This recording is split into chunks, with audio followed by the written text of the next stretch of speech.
Mazepin a reçu le feu vert de la Cour de justice européenne pour revenir en Formule 1. Oui, mais non, ça va aller. Hein. C'est bon, on s'en fout. Hein. Non, non, reste où t'es, hein, c'est bien. Il n'y a pas de place pour toi, Mazepin, maintenant, c'est fini. Selon la Cour, Mazepin est toujours soumis à des mesures restrictives, mais il sera autorisé à rentrer sur le continent européen pour négocier son emploi en tant que pilote professionnel de F1.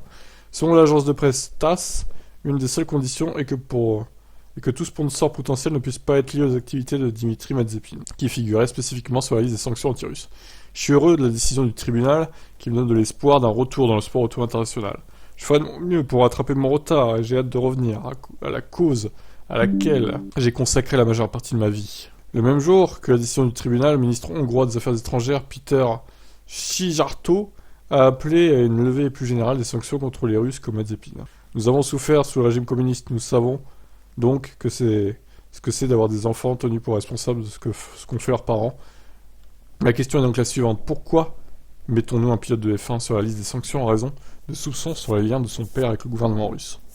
Ouais. De toute façon, il est pas bon. Hein. C'est vrai que c'était moche hein, qu'il soit viré comme ça à cause de ça, mais bon, au final, c'est pas comme si c'était un top pilote. Hein. Il méritait pas d'être en F1 de base à cause. Il était juste là à cause de son sponsor énorme. Voilà, c'est bon. Hein. Mazepin, il a fait son temps. Ça dégage. Allez, merci.